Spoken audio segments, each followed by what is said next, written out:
As we discussed in our previous lectures, what is a transformation and what is a transformation of sentence? Or even that we have already discussed the passive transformation of sentence and the concept that is being dealt with the name of cleft. Today we will discuss the transformation of negative sentence, or it is as easy as you consider that the structure types of sentence by meanings.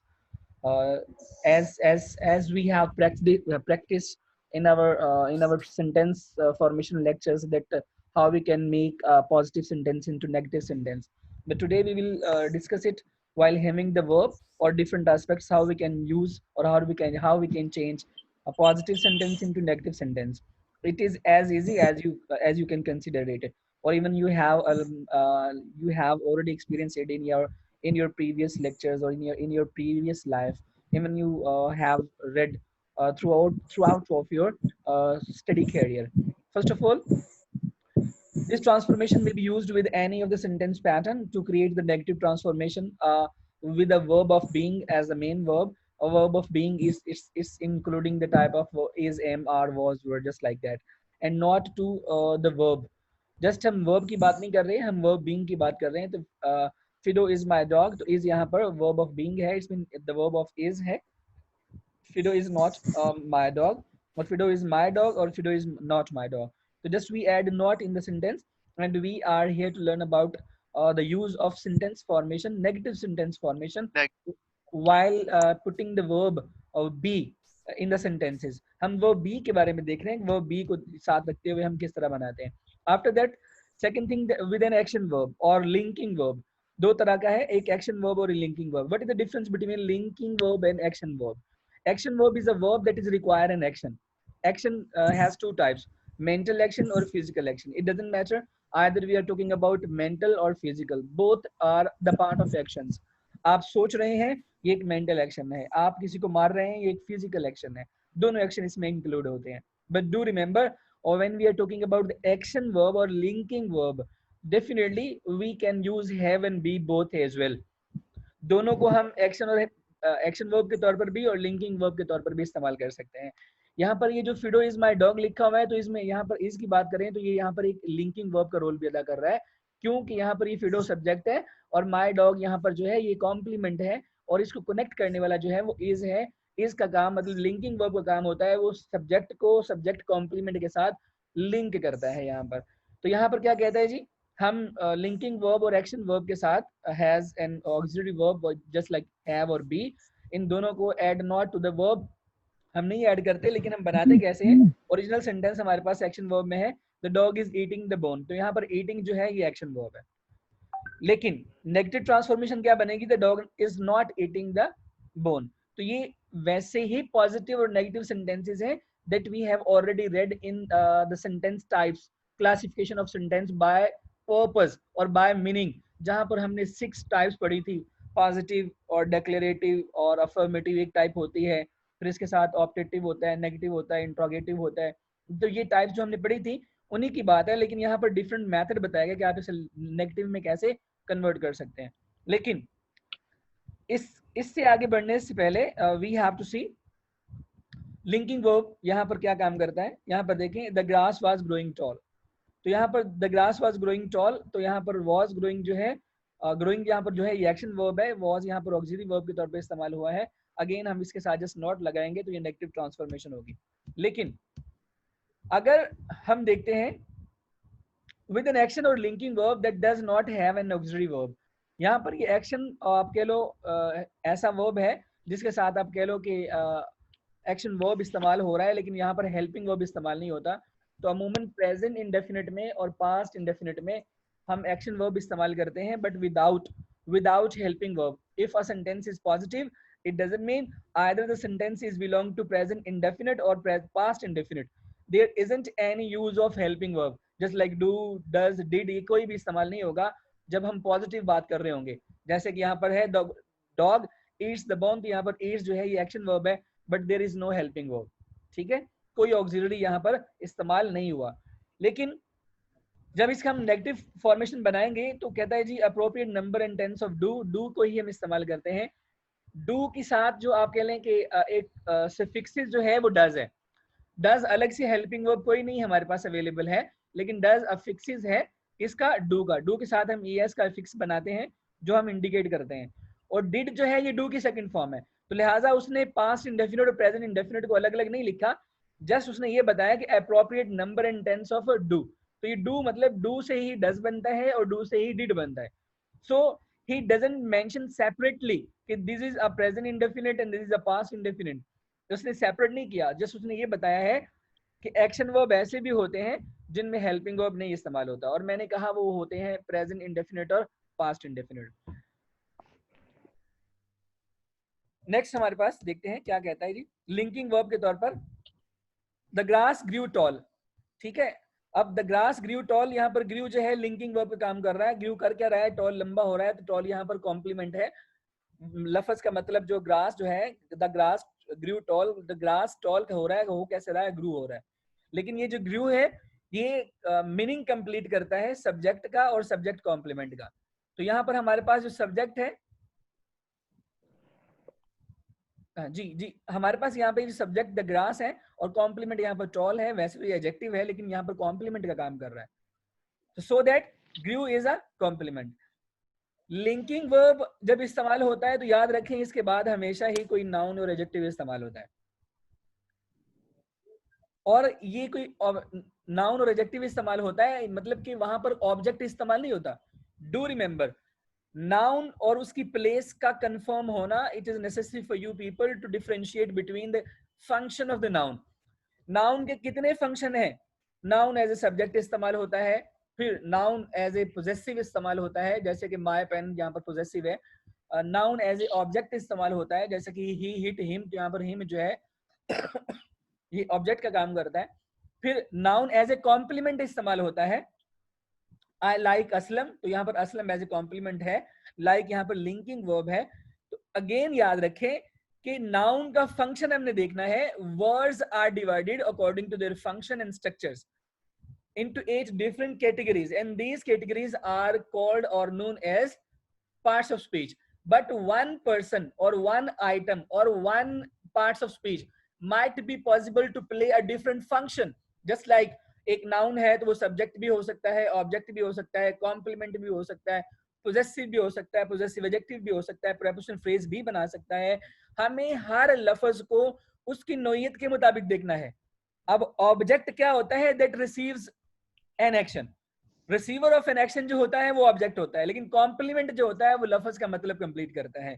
Again मैं बताता चलो, लफ्ज पे गौर कीजिएगा, अपना mind हटा मत लीजिएगा, अभी पीछे लास्ट जो हमने एग्जांपल पढ़ी थी यहाँ पर देखें ग्रोइंग इस्तेमाल हुआ है, the grass was growing tall, ठीक है, तो ग्रोइंग यहाँ पर एक्शन वर्ब के तौर पर इस्तेमाल हो रहा है, लेकिन निचले सेंटेंस में देखें यहाँ पर अगेन, यहाँ पर देखें द ग्रास ग्रो टॉल, तो यहाँ पर ये ग्रो ये लिंकिंग वर्ब के तौर पर इस्तेमाल हो रहा है, वन वर्ब है, कहीं पर वो एक्शन है, कहीं पर वो लिंकिंग है।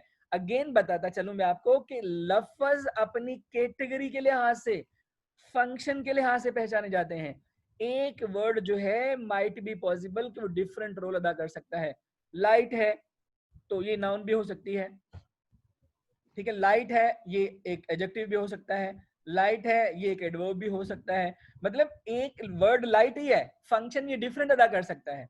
तो हमें ये देखना है कि जब हम ट्रांसफॉर्मेशन के अंदर चल रहे हैं या when we are in the process of transformation, it is very much necessary for us to differentiate the status, the function and the category of the words। हमें लफ्ज की कैटेगरी को सेपरेट रखना है, भाई यहाँ पर ये एक्शन वर्ब है, ये यहाँ पर लिंकिंग वर्ब है, यहाँ पर ये ऑब्जेक्ट है, ये यहाँ पर कॉम्प्लीमेंट है, यहाँ पर ये पोजेसिव है, यहाँ पर ये पोजेसिव एडजेक्टिव्स है। ये चीजें अगर नहीं आएंगी तो हम नेगेटिव ट्रांसफॉर्मेशन कर तो रहे हैं, लेकिन हमें क्लैरिफाई नहीं होगा कि यहाँ पर वर्ड का फंक्शन क्या है। आपको आवाज आ रही है मेरी? Yes sir. Yes sir.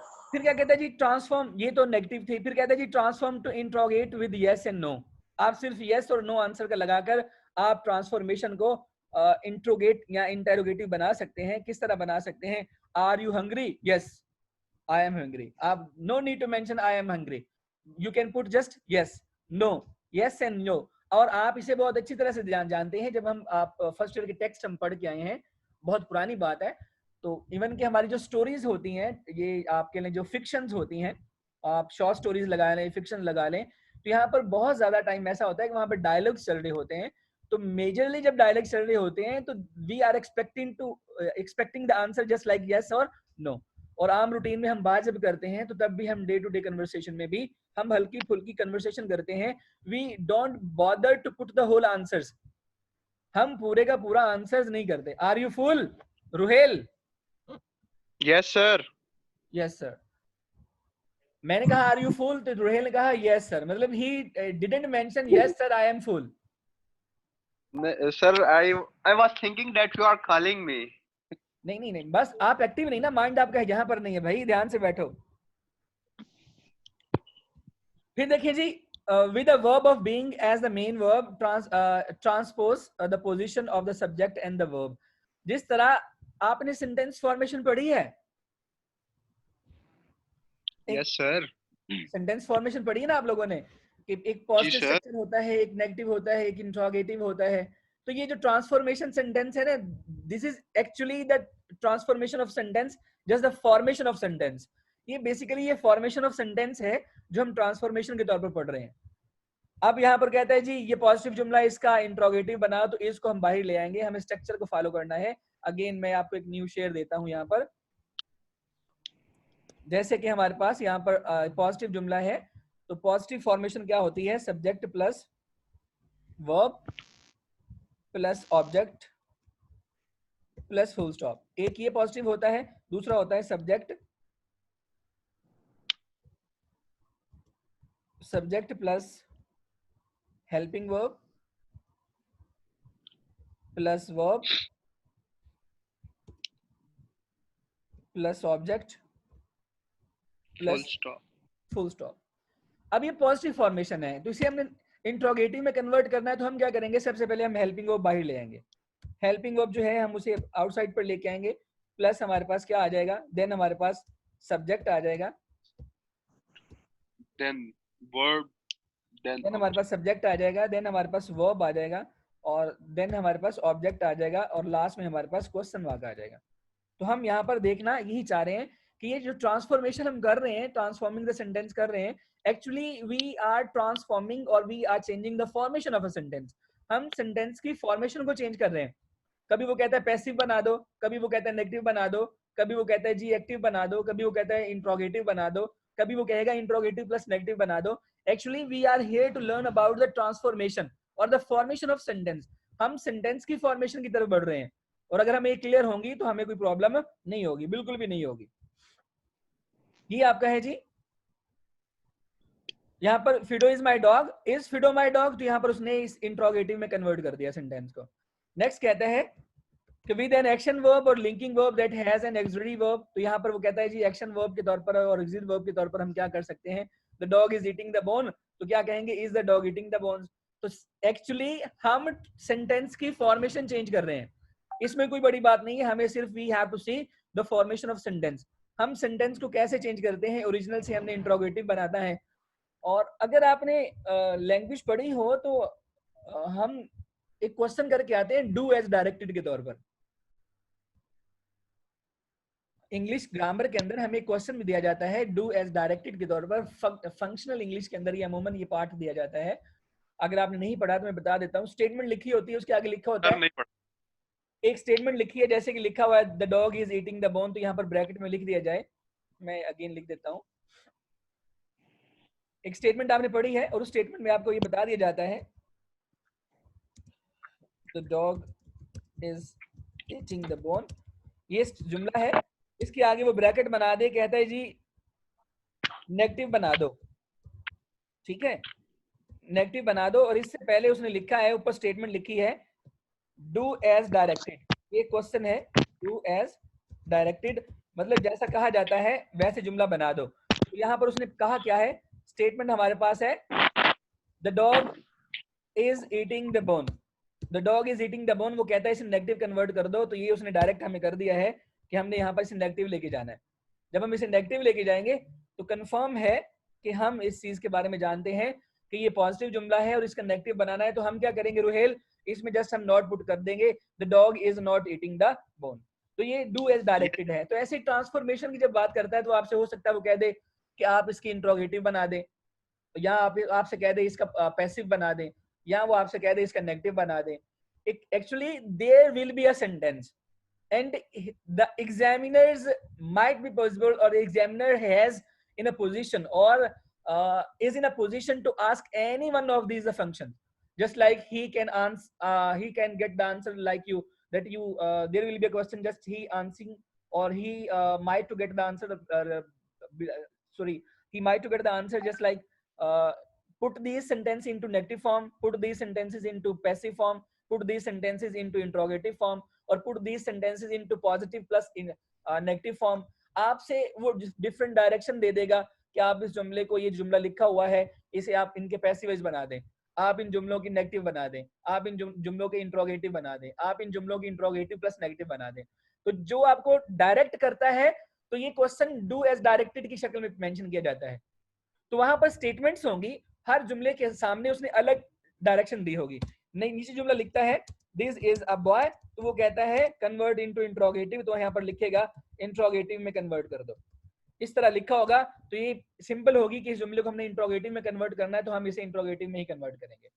यहाँ पर लिखा है नेगेटिव में कन्वर्ट करो, तो हम इसे नेगेटिव में ही कन्वर्ट करेंगे. Are you getting my point? Yes sir. वापस पलटते हैं हम, कहाँ चले गए थे हम जी. फिर कहते हैं next, the grass was growing tall. Same sentences को उठा रहा है, ठीक है. तो यहाँ पर क्या कह रहा है, यहाँ पर वॉज ग्रोइंग जो है, यहाँ पर ये वर्ब के तौर पर इस्तेमाल हो रहा है, ग्रास यहाँ पर सब्जेक्ट है. तो कहता है क्या, इंट्रोगेटिव यस और नो के अंदर कन्वर्ट कर दो. तो आप क्या करेंगे, was the grass growing tall, तो आप कहेंगे यस. अब ये ओरिजिनल सेंटेंस है, कहता है इंट्रोगेटिव बनाओ, लेकिन ऐसा बनाओ कि यस और नो ट्रांसफॉर्मेशन का आंसर आए. तो आप कहेंगे was the grass growing tall, तो आप कहेंगे यस, या आप कहेंगे नो. आपने स्ट्रक्चर ऐसा बनाना है, फॉर्मेशन ऐसी बनानी है कि अगला बंदा सिर्फ आपको यस और नो में आंसर दे. Are you hungry? Yes, no. Are you full? I am no sir. No. आप जस्ट यस और नो कहेंगे, जिससे हमें ये पता चल रहा होगा कि हमने जो ट्रांसफॉर्मेशन बनाई है वो हमने इस तरह बनाई है कि we are getting the answer just within 2 words. First one yes and second one no. हम 2 वर्ड्सों को देखेंगे जैसे यहाँ पर.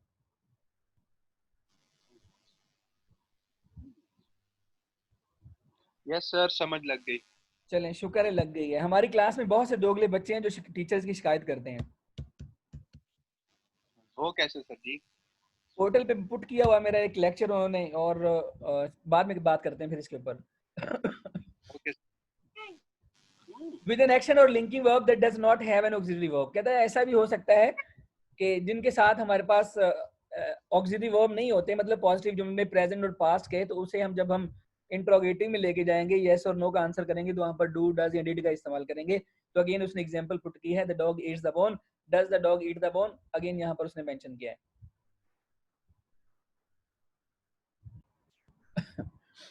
तो यहाँ पर वो कहता है जी कि विद एन एक्शन और linking verb that does not have an auxiliary at the appropriate number and tense two of do.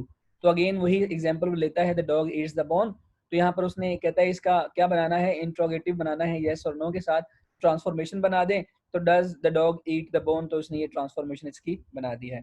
Simply वही उसने बात की है कि जैसे मैं आपसे कह रहा था कि वो सिर्फ आपसे ये चाहता है कि सेंटेंस की फॉर्मेशन को चेंज कर दो, और जो सेंटेंस की फॉर्मेशन चेंज होगी, कभी वो आपसे कहेगा नेगेटिव से इंट्रोगेटिव बना दो, कभी कहेगा इंट्रोगेटिव से नेगेटिव बना दो, कभी यस नो आंसर्स बना दो, कभी आप कहेंगे डिटेल आंसर्स बना दो. डिफरेंट टाइप्स के वो क्वेश्चंस आपसे कहेगा कि आप इसे कन्वर्ट कर दो, and you will be bound to convert that specific sentences that will in your exam. आपके पास जो होंगे आपने कन्वर्ट करने के, आपके लिए मजबूरी होगी आपने कन्वर्ट करना. और समटाइम ऐसा हो सकता है कि वहां पर लिखा हो डू एज डायरेक्टेड, हर जुमले के आगे एक सेपरेट स्टेटमेंट लिखी हो कि इसे पैसिव बना दें, इसका एक्टिव बना दें, इसे नेगेटिव बना दें, इसका इंट्रोगेटिव बना दें. तो necessary to know about the passive voice. और ये सेकंड सेमेस्टर है, तो डेफिनेटली जो इंग्लिश 1 पढ़ाई जाती है वहाँ पे आपको ये चीजें साथ में क्लियर करवाई जाती हैं कि हम पैसिव वॉइस देखें, एक्टिव वॉइस देखें, डायरेक्ट इनडायरेक्ट देखें, रीडिंग क्या है, डिक्शनरी क्या है, पार्ट्स ऑफ स्पीच क्या है. ये सारी चीजें हमें पार्ट 1 में पढ़ाई जाती हैं, ताकि पार्ट 2 में जब नेक्स्ट सब्जेक्ट्स ऐड किए जाएं तो वो उनसे हैवी थोड़े से हों, लेकिन बेसिक कॉन्सेप्ट वही रन कर रहे होते हैं. और अगर आपके वो क्लियर हैं तो फिर आपको कोई प्रॉब्लम नहीं होगी. फिर क्या कहता है जी, transform to interrogative, this transformation provides question that will produce more than yes और नो। यहाँ पर आपको यस और नो से बढ़कर आंसर देना है, तो डेफिनेटली जब हम यस और नो से बढ़कर आंसर लेना चाहते हैं तो we have to add WH family words. तो यहाँ पर हमें WH फैमिली के वर्ड इस्तेमाल करने पड़ेंगे, जैसे कि how, when, where, why, what, which, who, whom। ये सारी वो एग्जांपल्स हैं जो WH फैमिली वर्ड्स के साथ हैं। अगर हम डायरेक्ट इंट्रोगेटिव चाहते हैं जिसमें यस और नो का आंसर ना हो, तो हमें फिर ये है, हमें WH फैमिली का वर्ड इस्तेमाल करना पड़ेगा। और उसकी एग्जांपल कहता है जॉय इज हैप्पी, तो व्हाई इज जॉय हैप्पी। तो यहाँ पर हमें रीजन बतानी पड़ेगी, ये इंट्रोगेटिव है, यहाँ पर यस नो आंसर हम नहीं दे सकते। Why is Joy happy? हम we can never ever say that Joy is happy। हम ऐसा नहीं कह सकते। वो तो पहले पूछ रहा है कि Joy happy क्यों है, वजह तो पूछ रहा है। तो we are here to narrate the answers और we narrate the reasons of that specific question। हमें उसकी रीजन बतानी है। अगर हम उसकी रीजन नहीं बताएंगे तो हम आंसर्स नहीं दे रहे। तो एक तो इंट्रोगेटिव फॉर्म्स होती है जहां पर हमें यस नो ट्रांसफॉर्म करना होता है, लेकिन एक ऐसी होती है जहां पर हमें फुल फ्लेज आंसर देना पड़ता है, रीजन लॉजिक हमें बताना पड़ता है कि ये ऐसा क्यों है, उसकी वजह भी हमें साथ में लेके चलनी पड़ती है। एक्शन वर्ब्स की बात करता है, the dog is eating the bone, where is the dog eating the bone. तो यहाँ पर उसने प्लेस पूछी है, तो आपको बताना पड़ेगा the dog is eating the bone at the road और एट द हाउस और इन द स्ट्रीट, बला बला जो आप बताना चाहते हैं। इट्स मीन अगेन आपको why, when, what, where, whose, whom and who, आपको इनके सब के आंसर देने हैं। सिंपल आपको रीजन देनी है, काज एंड अफेक्ट बताना है। आप नहीं बताएंगे तो आप जो इंट्रोगेटिव ट्रांसफॉर्मेशन है वो आप नहीं बना रहे। आप दो टाइप की इंट्रोगेटिव ट्रांसफॉर्मेशन है, एक first one where we have to add the answer just like yes and no, and second one where we have to add the reason and the logic of that specific answer. हमें एक तो वजह बतानी पड़ती है, एक हमें yes no कहना पड़ता है। जब यस नो कहते हैं तो वो हेल्पिंग वर्ब से बनते हैं।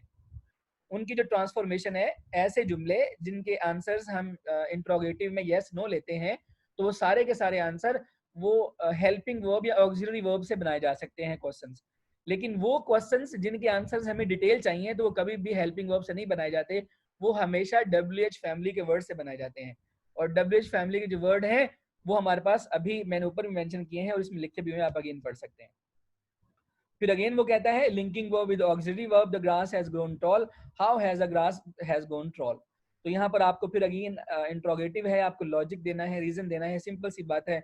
टू टाइप्स हैं इंट्रोगेटिव की, फर्स्ट वन जहाँ पर हमें यस नो कहना है और सेकंड वो है जहाँ पर हमें डिटेल आंसर्स देना है। फिर उसके बाद आपके पास कह लो जी कि नेक्स्ट टाइप कोई है हमारे पास जी, ट्रांसफॉर्म टू एम्फेसिस और एम्फेटिक। फिर ऐसे जुमले हैं जिन पर हमें एम्फेसिस लगाना पड़ता है और एम्फेटिक प्रोनाउन या एम्फेसिस सेंटेंसेस लगाना पड़ता है। तो ऐसे जुमलों को भी हम ट्रांसलेट करते हैं। कहता है this transformation may be used with all sentences pattern except the verb of being patterns. कहते हैं ऐसे जुमले जिनके साथ वर्ब बी होता है उनके साथ हो सकता है कि हम ये पैटर्न नहीं लगा सकते, मतलब जिसके साथ वर्ब बी आ जाता है वहां पर हम ये नहीं लगा सकते। लेकिन विद एक्शन और linking verb that do not have auxiliary verbs, जिनके साथ हेल्पिंग वर्ब नहीं लगता उनके साथ ये लग सकता है। लेकिन जहां पर वर्ब बी आ जाएगा, इज, एम, आर, वॉज, वर आ जाएगा, तो वहां पर चांसेस हैं कि ये नहीं लगेगा। लेकिन एक्शन वर्ब में ये काम कर जाएगा। कैसे करता है, पहली एग्जांपल क्या कहता है, the dog eats the bone. कहता है एम्फेटिक ट्रांसफॉर्मेशन बनाए, the dog does eat the bone. तो यहाँ पर उसने डू और डज का इस्तेमाल करके उसके ऊपर एम्फेसिस किया है, ठीक है। और अमूमन हम जब भी सेंटेंस को एम्फेसिस करते हैं जस्ट हम डू ही पुट करते हैं।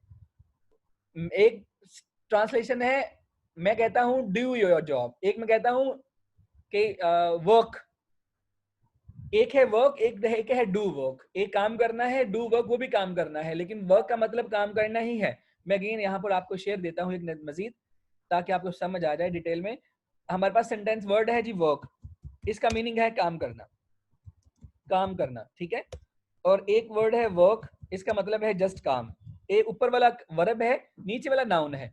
ये वर्ब का काम कर रहा है, ऊपर वाला ये वर्ब का काम कर रहा है, नीचे वाला जो है ये नाउन का काम कर रहा है। अब सम टाइम ऐसा होता है कि कुछ बच्चे ऐसे होते हैं वो कहते हैं सर डू वर्क भी मैं लगाना चाहता हूँ। तो यहाँ पर उसने क्या किया है, वर्क को एज ए नाउन कंसिडर किया उसने, और करना जो डू है उसकी इंग्लिश उसने करना कर दी है। हालांकि जो वर्क है उसका मतलब काम करना ही होता है अगर हम उसे वर्ब लेते हैं, लेकिन वर्ब वर्क के तौर पर जस्ट काम है तो ये नाउन है। यहाँ पर वर्क जो है काम करना ये वर्ब है, लेकिन डू वर्क यहाँ पर उसने वर्क नाउन लिया और डू को करना के तौर पर लिया, तो यहाँ पर जस्ट ही wants to put the emphasis of the work. तो यहाँ पर सिर्फ वो वर्क के ऊपर एम्फसिस फोकस करना चाहता है, लिहाजा उसने ये बात कर दी। और जब भी बड़े या जब भी आपके सीनियर्स गुस्से में होते हैं या आप कह लो कि एंगर में होते हैं या आप वो आपकी राय नहीं लेना चाह रहे होते, तो तभी वो कहते हैं do your business, do your work. तब ये वर्ड इस्तेमाल किए जा रहे हैं कि आप अपने काम से काम रखो। Just they want to put emphasis of the sentences, वो सिर्फ एम्फसिस देना चाह रहे होते हैं, इसलिए हम ऐसा इस्तेमाल करते हैं। रेस्ट ऑफ द थिंग्स बकिया देखते हैं। यहाँ पर कहता है जी Mary gave Joy a ring, तो Mary did gave Joy a ring. तो यहाँ पर देखें गेव सेकंड फॉर्म है, तो यहाँ पर उसने डिड लगा के गिव पहली फॉर्म बना दिया। अगेन देखिए डॉग ईट्स है, तो ईट्स के साथ एस लगा है, लेकिन यहाँ पर देखिए उसने डज लगा कर ईट का एस खत्म कर दिया। अगेन देखिए we consider Joy intelligent, we do consider Joy intelligent, तो यहाँ पर उसने अगेन डू लगाकर कंसिडर को सिंपल कर दिया। यहाँ पर जितने भी लफ्ज इस्तेमाल हुए हैं ये लेफ्ट साइड पर, ये जो लेफ्ट साइड पर जितने भी वर्ड इस्तेमाल हुए हैं ये सब के सब वर्ब है, लेकिन जब ये इस तरफ आ रहे हैं तो ये नाउन बना दिए गए हैं। ईट नाउन बना दिया गया, डज को वर्ब अलग कर दिया गया, यहाँ पर गिव को नाउन बना दिया गया, डिड जो है वो अलग कर दिया गया। आपको पहले कि ये चीजों को सेपरेट कर दिया गया है, उनकी फॉर्म्स को चेंज कर दिया गया है just in order to make emphasis of the sentences. I think the last part of the lecture is transform to imperative sentence. हम जुमलों को इंपेरेटिव कैसे कन्वर्ट करते हैं, ठीक है। जुमला जब इंपेरेटिव होगा तो वहां पर सब्जेक्ट नहीं होगा, याद रखें।